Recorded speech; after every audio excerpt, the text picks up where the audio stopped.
آپ جب ادھر تھے تو یہ اسی ٹائم پیریڈ ہے جب خان صاحب کہہ رہے ہیں کہ وہ بار بار کمپلین کر رہے تھے اور ان کی آنکھ کا علاج نہیں ہو رہا تھا، غفور انجم صاحب کو وہ بتا رہے تھے. کبھی آپ کے پاس کوئی ایسی خبر پہنچی ان کی آنکھ کے حوالے سے، یا کوئی ایسی چیز جو اب میڈیا میں ہائی لائٹ ہو رہی ہیں چیزیں؟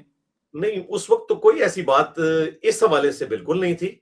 اور ہوں اس ہوں سے حیران کن بات شاہ جی میں آپ کو یہ بتاؤں کہ 2 دسمبر کو جو ڈاکٹر عظما تھیں انہوں نے باہر آ کے میڈیا سے گفتگو کی تھی، اور اس کے بعد یہ سارا مسئلہ بعد میں شروع ہوا، جو ملاقاتیں دوبارہ سے بند ہو گئیں.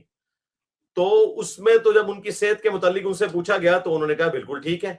اب یہ میرے لیے بڑی حیران کن بات ہے کہ اس وقت وہ ٹھیک تھے اور پھر ماضی کی طرف اسے کیوں لے گئے اس پورے کے پورے معاملے کو، یہ میری سمجھ سے ویسے باہر ہے.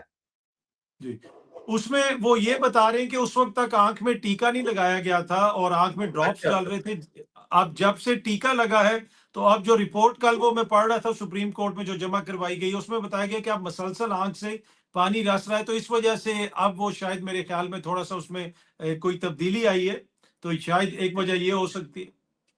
صحیح ہے، بالکل ہو سکتا ہے. بہرحال یہ ہے کہ جو بھی ہے علاج ہوں کروانا چاہیے، یہ ایک قیدی کا رائٹ ہے کہ اس کا علاج کروایا جائے، اور جب وہ ایکس پرائم منسٹر ہے تو اس کا رائٹ ہے کہ اس کا بہترین طریقے سے علاج ہونا چاہیے.